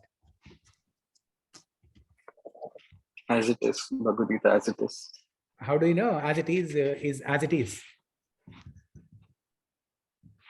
Maybe it's the title, right? Maybe it's just a title. It's written by our guru. Yeah, but our divine guru. How do you know that guru is genuine? In order to believe in something, we need to have faith in it. Like we have to accept them as guru, and once we start trusting him, then we also start trusting his teachings, and his of course the book that's written is one of his teachings. So yeah, because like it's many people widely believe, and we also have seen, we also inferred, and through other pramans we found out that he's a trusted guru as well. I mean, first we believed in him, and then we start listening to his teachings, and then eventually we we learn through Shabda Praman that like his teachings are right and more accurate than other Bhagavad Gitas. Yeah, you're partially correct. We start with faith. We start with little faith, accept an authority, and accept an authority means accept an authority, accept a Bhagavad Gita book as an authority, and also accept a spiritual master as a guru. So you start with little faith, and then as you progress further, you can experience it by yourself. You can experience it by yourself. That is what Krishna is telling in this verse. Pratyakshaavagamam dharmyam. Pratyakshaavagamam. That means you can experience this knowledge by your direct perception, because it gives direct perception of the self by realization. So this is called Anubhava Praman. So now we have seen 3 pramanas, right? Pratyaksha Praman, now Anumana Praman, Shabda Praman. Now this is Anubhava Praman, by experience. You learn by experience. You develop faith, you increase your faith by experience. As Madhuri said, we start with little faith in any process. Even science also starts with faith. Spirituality also starts with faith. And they both, science and spirituality, they both follow the same methodology. So what's the methodology in science? You have a theory, you have an experiment, and then you have conclusion. Spirituality also follows the same methodology. You have a theory.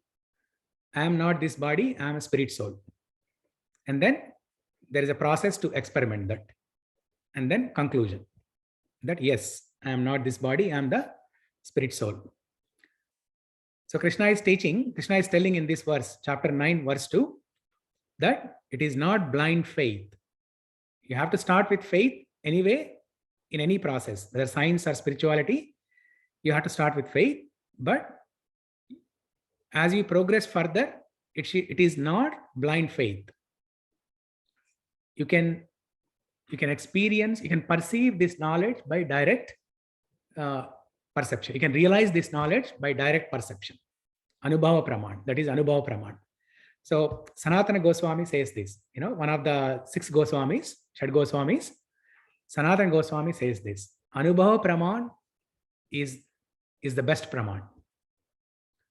Because in this Kali Yuga, Shabda Praman can be even more dangerous than the other 2 actually.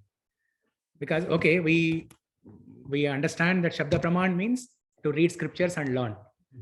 But which scripture is genuine, which guru is genuine? That is even more dangerous actually. For trying to find out which guru is genuine, it's even more difficult. So, and with the initial process of elimination, we'll be able to, identify what are the, 3 or 4 organizations which appear to be genuine. Then after you experiment for some time, then you will be able to identify who is genuine, who is bona fide, and which Bhagavad Gita commentary is genuine. So you can experience it by your direct perception. Just like, cow dung is antiseptic, right? It is Shabda Praman.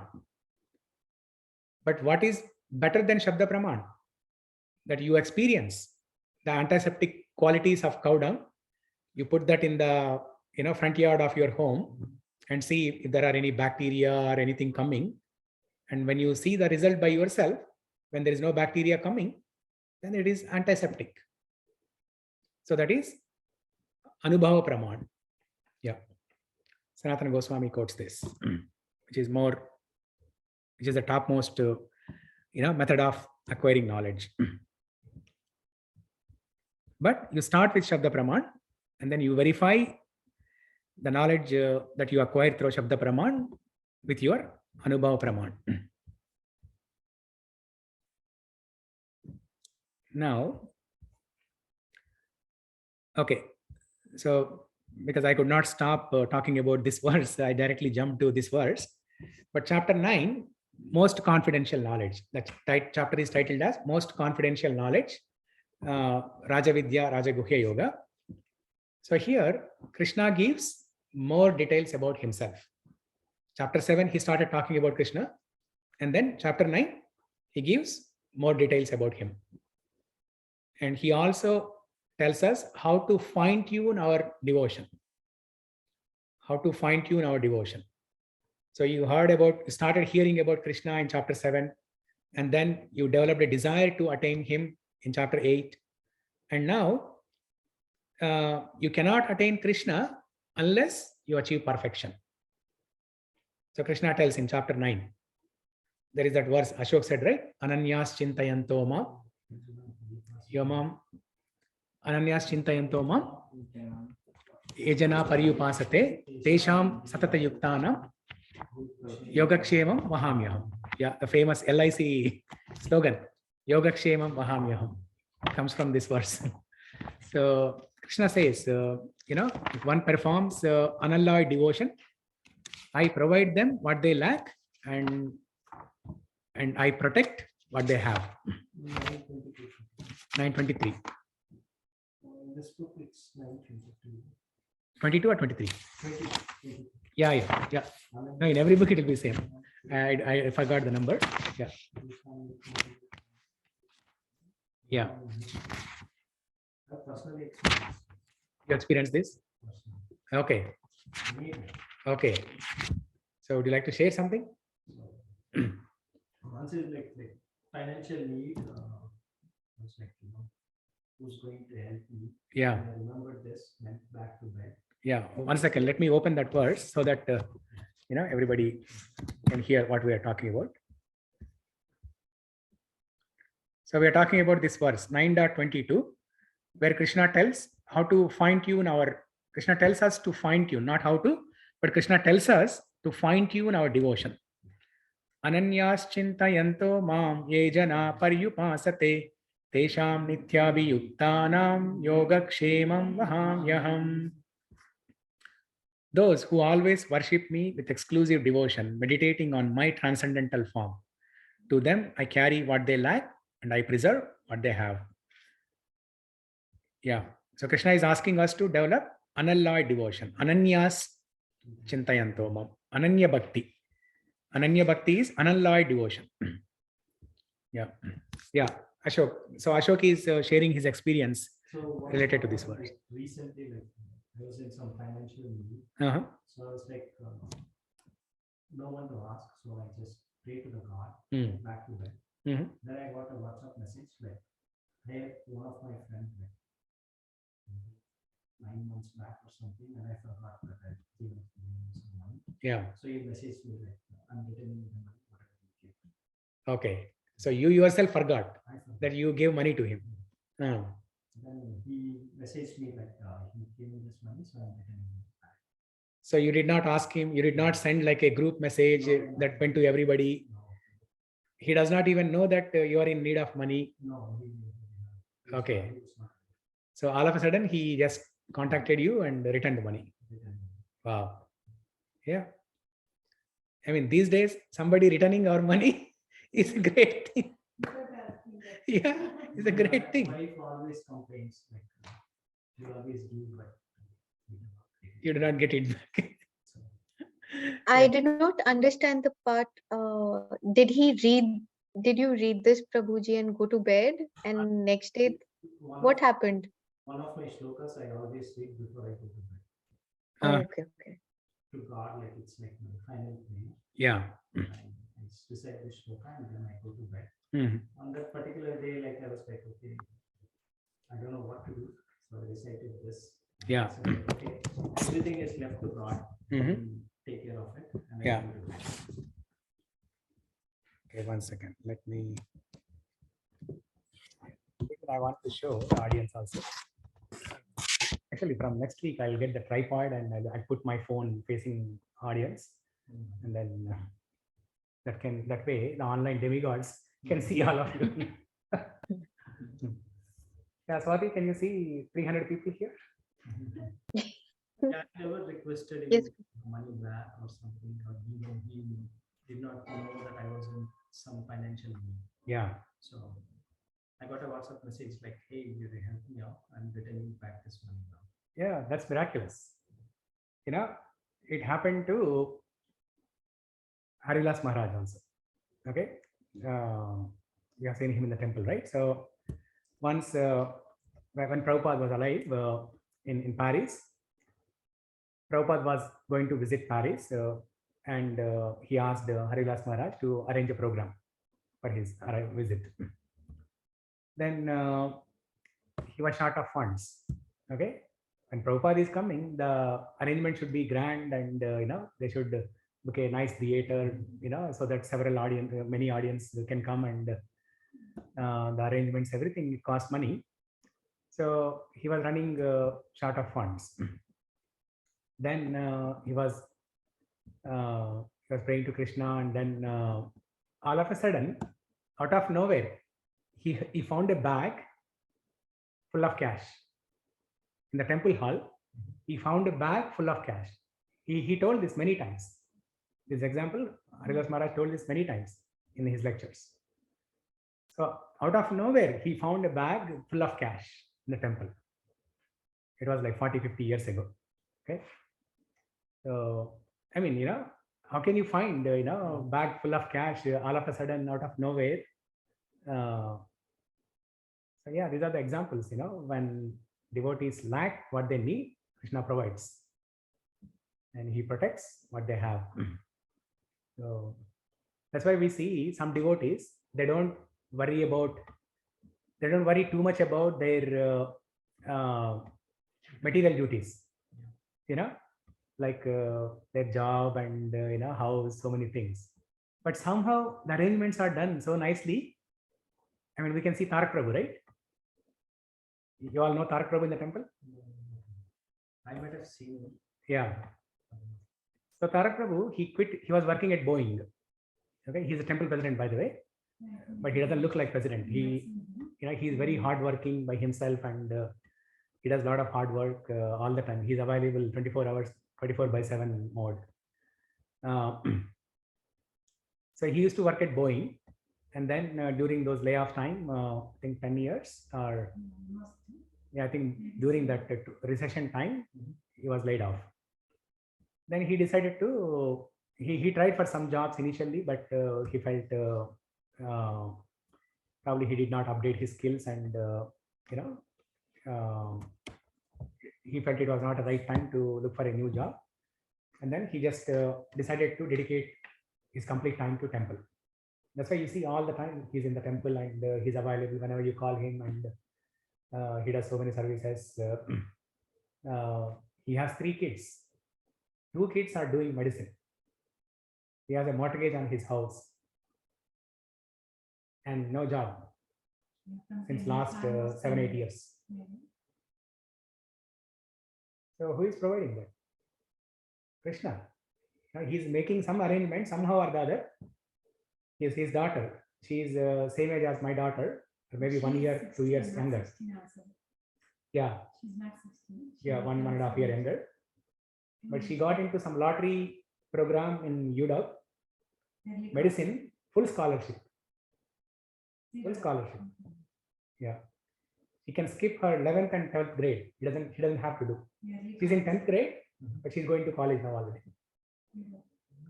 Yeah. 100% scholarship. Yeah. And his son is a doctor now. Son is a doctor. So I mean, 2 kids doing medicine, it will cost a lot of money otherwise. But Krishna somehow arranged everything, looking at his sincerity. I was in confusion. Yeah. Book the ticket at the last moment. I said to my wife, I have work. Then somehow I said, like, okay, we look after Krishna, and we went. Yeah. So we did like a lot of pujas and everything. And my wife's grandmom, she's like 108. She passed away. Like the trip, like the 1 month trip, right? Whatever we planned, everything was perfect. We did all the pujas, everything. Then we were able to attend the funeral, last rites, everything. Yeah. Then we did that third day puja and we came back. So it was so perfectly organized, right? Even if I had a plan, it would have never happened that way. Yeah. Sometimes like, it's better to leave things up to him. Yeah. Yeah. We could not hear what Prabhuji said. Yeah. I Ashok could is not hear. Ashok is very humble and sober. His voice is also sober. Yeah. So from next week, I'll make an arrangement with a phone so that I can face it to audience, and also whoever speaks, they can take the phone near them and then speak, so that online demigods can hear properly. Yeah, it was hard to hear When you are online, right? Yeah. So I'll make that arrangement next week. Okay. So chapter 9.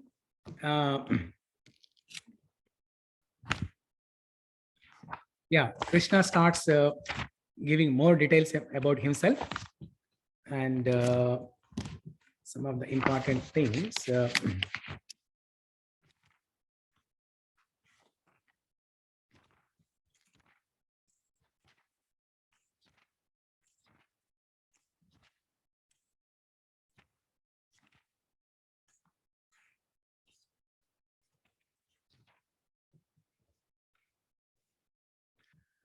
So one of the important verses is 9.4. Maya tadam idam sarvam jagad avyakta murtina matstani sarva bhutani nachaham teshvavastitaha. By me, in my unmanifested form, this entire universe is pervaded. All beings are in me, but I am not in them. So Krishna is saying, by me, in my unmanifested form, this entire universe is pervaded. Krishna is saying, my energy is pervaded throughout this universe. So Krishna exists in everyone's heart as Paramatma. And Krishna exists in every single atom also. Okay. So both in living entities as well as in matter, Krishna exists. But he's saying, I am not in them. All beings are in me, but I am not in them. Because his identity is separate. He is in Goloka Vrindavana, in his two-handed Shamasundara form, beautiful Shamasundara form. He is enjoying in Goloka Vrindavana. That's why he's saying, I am not in them. All beings are in me, but I am not in them. And yet everything that is created does not rest in me. Although I am the maintainer of all living entities, and although I am everywhere, I am not a part of this cosmic manifestation. For myself is the very source of creation. So we are also eternal. Krishna is also eternal. But Krishna is Sarva Karana Karana. He is the cause of all causes. There's no cause for his existence. Whereas living entities, we cannot exist without Krishna. Even in the spiritual world, we cannot exist without Krishna. Even though Krishna has not created the living entities in spiritual world, but still living entities cannot exist without Krishna. We discussed that example, right? Sun rays cannot exist without sun. Yeah.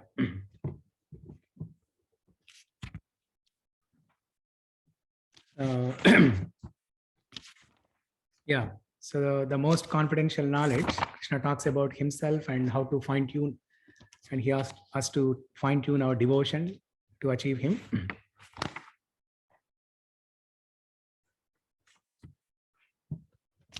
And he tells towards the end of the chapter, he tells everyone can can fine tune and achieve perfection. Even even the low class Shudras, or even a person who is about to die, who is on the deathbed, even the woman, everybody can achieve perfection.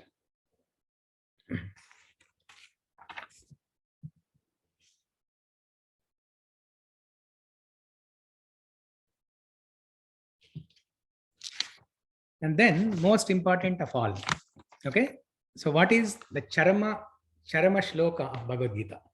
Every scripture has a charama shloka, right? So what is the charama shloka of Bhagavad Gita? Charama shloka is like the conclusion, or one of the topmost instructions.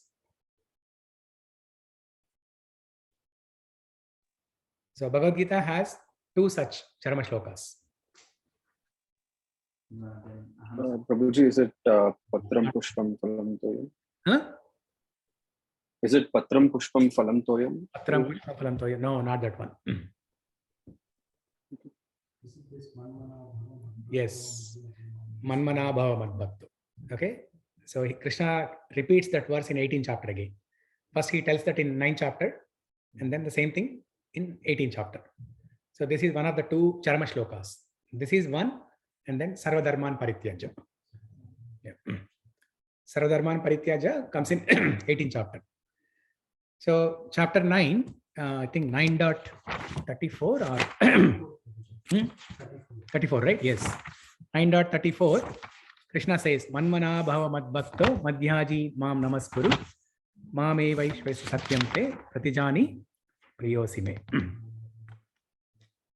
Now, Atmana Matparayana. Yeah, 18th chapter, Pratijani Priyosime. So, Manmana Bhava Madbhakto. So, there in 9th chapter, in this set of verses, starting from chapter 9.26 to 9.34, Krishna tells how to do devotional service, how to perform devotional service. The devotional service is as simple as Krishna described in 9.26. Patram Pushpam Phalam Toyam Yome Bhaktya Prayachati Tadaham Bhaktyupakrutam Ashnami Prayatatmanaha. So Krishna says, even if you offer a flower, leaf, water with love, I'll accept it. So Krishna is not looking for any material objects from us, but he is looking for love in that. So if you offer with love anything, Krishna accepts that. There was this story of a poor Brahmana, right? A poor Brahmana, once he is a great devotee of Krishna.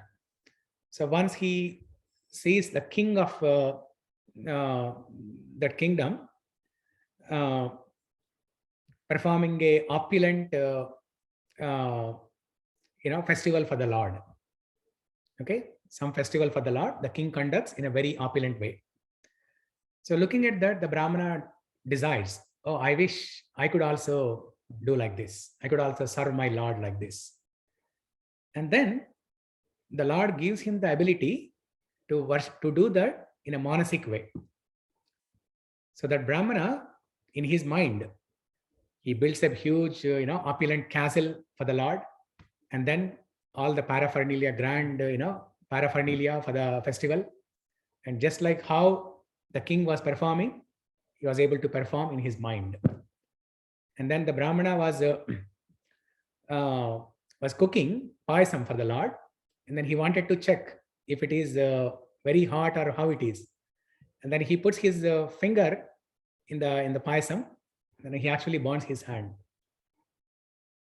Even though it's all happening in the dream, but he experiences it real. We heard about lucid dreams, right? Does anyone know lucid dreams? You know your dream, but you can change. Yes, Prabhuji. Your dream, Yeah. It's a dream and you can change the dream. Yeah. So most of the times we don't know that we are dreaming. But lucid dream is a dream where you know that you are dreaming. And with some yogic process, you can actually change that dream. You can change the characters in the dream. You can change the script of the dream. Lucid dreams, I came to know about that yesterday. Yeah. When I was watching the video of Bhagavad Gita. Okay. Yeah. So he was explaining about lucid dreams and other things. Yeah. So when yogis were able to do this, when they were able to alter the script and characters of a dream, what is not possible for a devotee? Devotee is more greater than yogi. So this poor Brahmana, he was able to do this. He was able to worship the Lord in an opulent way in his mind.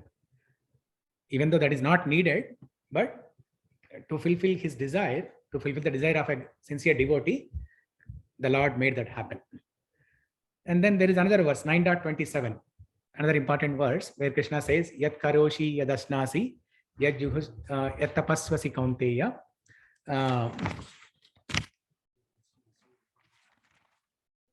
Yat karoshi yadasnasi, yat juhosi dadasi yat tapasyasi kaunteya, tat kurushva madarpanam.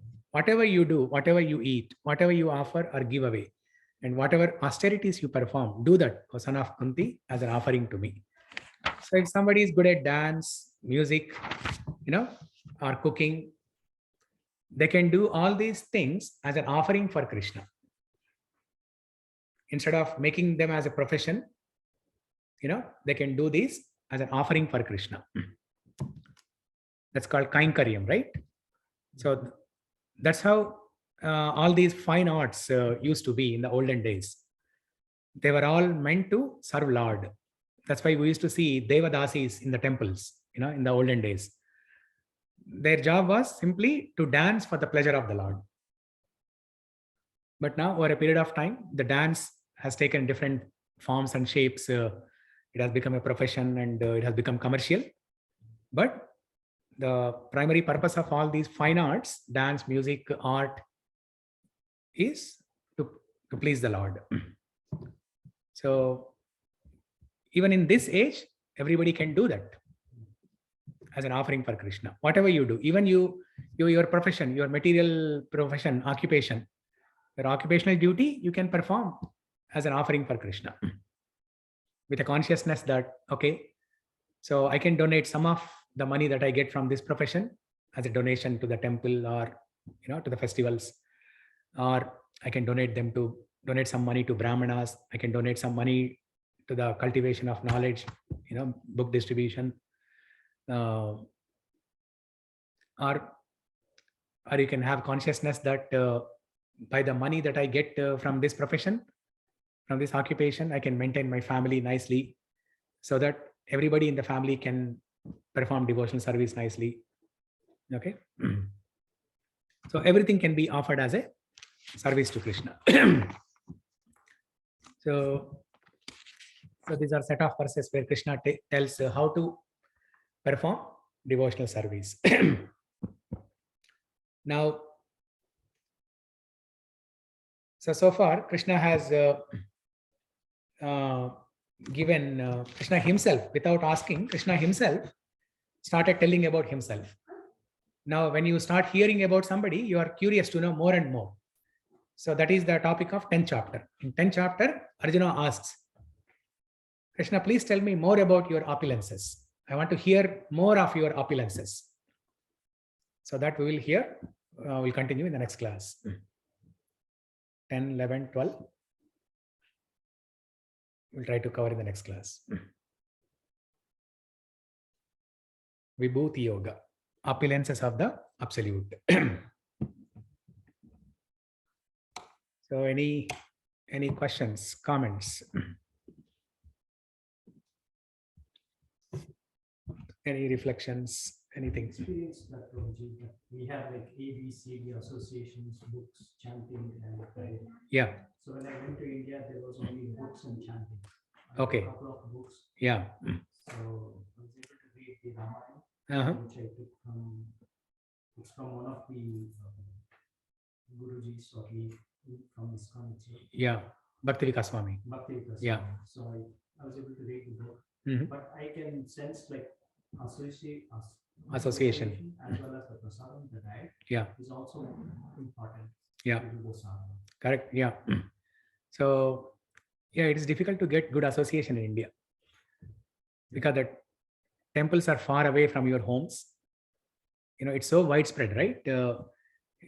I mean, we are so fortunate to live near the temple in Samamish, within commutable distance. And great souls like Aparna and Swati, they are driving from far away, but we are fortunate to be living near the temple. Yeah, this is something that is missing in India. Yeah, association. Yeah, one month I had the same problem. When you went to India, right? Yeah, yeah. And initially, when we go, we are still motivated to listen to some lectures, read some books, but over time, without association, Yeah. Motivation to read also goes down. Yes, obviously, because without association over a period of time, we may forget everything. Yeah. We may forget Krishna. So, yeah. Maya. Yeah. Maya Devi is so strong. Yes, yes. It's very strong in India, the effects of Maya. Mm-hmm. I mean, like, I was discussing with my friend. Yeah.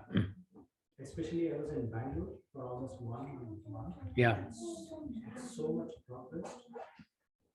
And I was like, okay, how much ever we are to match the lifestyle, if you keep on increasing your lifestyle, how much ever you are, Yeah. it's not sufficient. Yeah. To lead a life, whatever you are is sufficient. Yeah. That's what I was able to realize. Mm-hmm. I was having a conversation with my friend. Yeah. And during COVID time, he was also away from his family in Japan. Mm. So he started reading all the books. Mm. So, like, usually when we meet, we discuss about all this politics and all those things. Mm.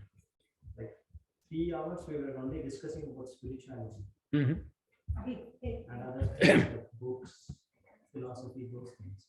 Mm. And even when I met with my another friend, it was the same thing. Mm. We were discussing about philosophy. Yeah. Yeah, it's very hard, most of the time you spend with your relatives, and none of the relatives have this knowledge, right? So they're into some pious activities, some worship, this worship, that worship, but they don't have knowledge. They're ritualistic. Yeah, they're ritualistic, but not spiritualistic. So yeah, that is lacking. See, Hyderabad city, how many temples should we have there? It's such a big city, so much of population. We should have at least 100 temples there. There are only 2 temples. ISKCON temple, there are only 2. In Bangalore, there are a lot of ISKCON No, light temples on coming in Bangalore, I can it's like 4 to 6 temples are coming up. Yeah. So like the old one, now there are like 6 temples coming up, and they're doing in a circular fashion. Mm-hmm. So it's still constructing. Okay. Yeah. Prabhuji, in Hyderabad, which are the 2 temples There is a third one, right? Actually, third one. Yeah. One is Hyderabad. In Attapur. Attapur. Yeah. I remember. Yeah. Right. Yeah. It's a recent one. Yes. One of the devotees, he donated the entire his entire money to build that temple. So Okay. that's a new one. Yeah. Okay. Yeah. No, I remember that now. Yeah, it's very recent. Yeah. I know sometime back you sent messages about Yeah, raising funds for that temple, right? Yes. Yeah. right. Yeah.